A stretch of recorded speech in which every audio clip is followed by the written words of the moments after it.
Now I am thrilled to welcome Melinda Marks to the Dark Reading News Desk. We are going to continue our cloud conversation. You are let's see, I'm going to get this right. You are a senior analyst with the Enterprise Strategy Group, correct? Welcome. Thanks for joining us. Okay, so I wanted to dig in a little bit more on the cloud stuff. Where are we? A year ago we're talking about just still trying to catch up from the transition to work from home. Everybody was up. It was just get it done. Security second. Have we made up any ground? Are we in a better spot than we were before?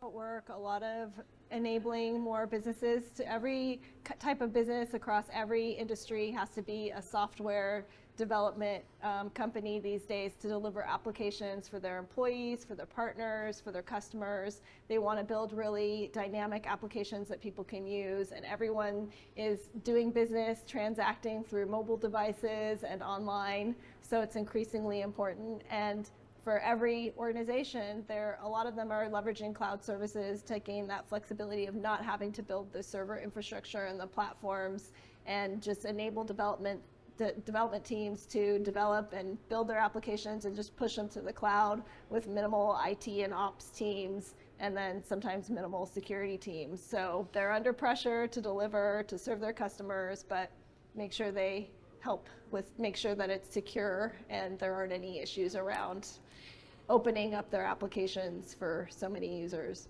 So are we moving a little bit past the point where it's like, oh, I had that bucket, my S3 bucket wasn't configured correctly? I mean, are we kind of getting to a better place than that? Yeah, I mean, we have the drinking game of every time someone says I have an open S3 bucket. There's a lot of great tools. There's a lot of progress made. So I think I talk a lot about developer-focused security and shifting your mindset from traditional AppSec and traditional AppSec processes and tools to what you need for cloud native, which is really supporting the development team.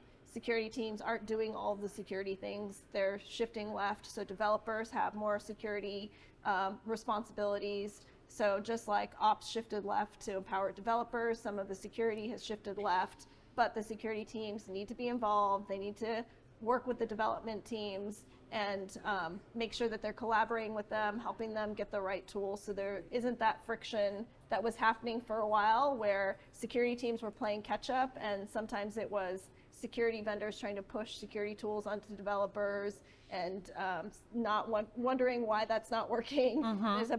We've evolved now where there's better security tools that have the developer workflows and tools in mind. They're more integrated. We've definitely advanced in those ways.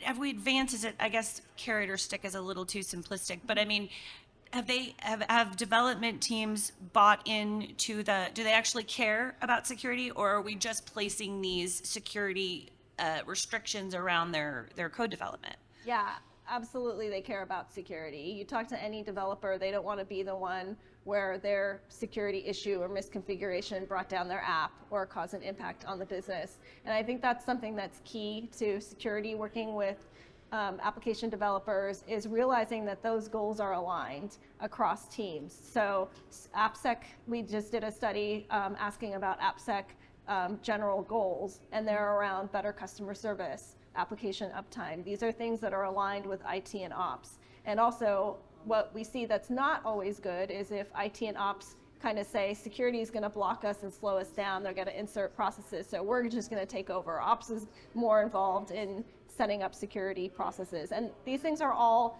inextricably connected, roles and access, provisioning infrastructure. These are all possible security issues. So these groups need to be aligned. They need to be talking about what tools and processes are in place. They need to work on making sure there's no silos, because cloud native development is all about efficiency and collaboration and speed. And security needs those things too. So if they're trying to add on separate tools or they're not working efficiently, then they're just not catching up. So this is where the right security tooling and processes come into play to help security teams be efficient, be enablers and work with developers so they can feel more confident that when they're releasing their applications, they're secure, and they're motivated by not having to fix things late in their life cycle where it's a lot more work. Like, developers hate remediation work. Yeah. They don't want their applications to crash. So if all these teams can get aligned and work together, that's how you solve the problems. Are you seeing any, and I want to get to tooling because I know that you have a lot of thoughts on cloud native tooling, but are you seeing instances where it's working well? Have you seen any tricks to where there is just a kumbaya moment and somebody worked magic to bring all those teams together? Do you have any tips in that regard? Yeah, definitely talk to each other for security teams. Sometimes I talk to security people or CISOs and I can immediately tell, like, oh, you're going to struggle with the cloud native stuff because you just don't have that. Yeah, and it's also, again, that mindset of security needs to use the security tools. We need to scan all the things. We need to be doing all the security things.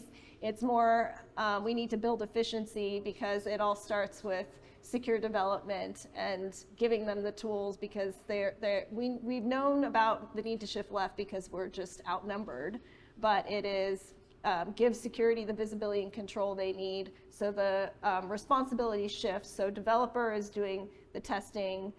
There's things incorporated for them to produce more secure code. There's tools to shorten the feedback loops, so if there are issues, they can fix things efficiently. But then security has visibility and control, so there's not blind spots. They have ways to speed and prioritize what they determine that has a high impact on mitigating risk, or if you want to do as much in prevention as possible. So testing, policies early in development, all of that is helpful for prevention. And then in runtime, monitoring and doing what you can to make sure that detection and response is efficient.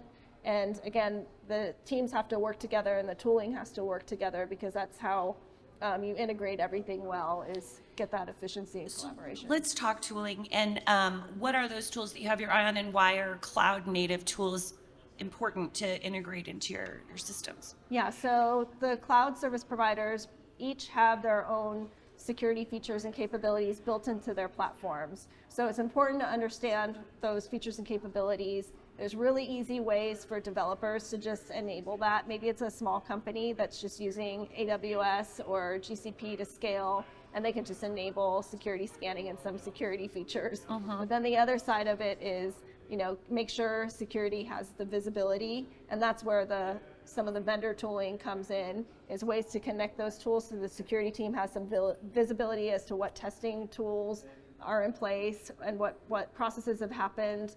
Security can help make sure that there's consistency across development teams. So every development team has different skills and experience with security. Maybe they like open source tools. Open source tools can be great, but again, it's making sure that the security team knows what the teams are using and can gain some visibility, and then make sure that they can be efficient in responding quickly, remediating. There's a big issue last year with alert fatigue from just a lot of tools, testing tools, which is great because people are realizing that there's incidents from misconfigurations, which should be easy to prevent if you have some of those tools and processes early in development.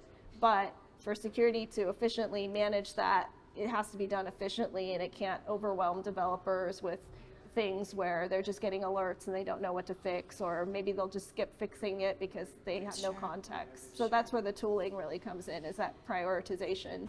Melinda, you have said so many interesting things today. I do wish we had about another hour to talk about this. We'll have to do it another time. Thank you so much for stopping by the Dark Reading News Desk. We appreciate it. Thanks so much for having me. Of course, of course.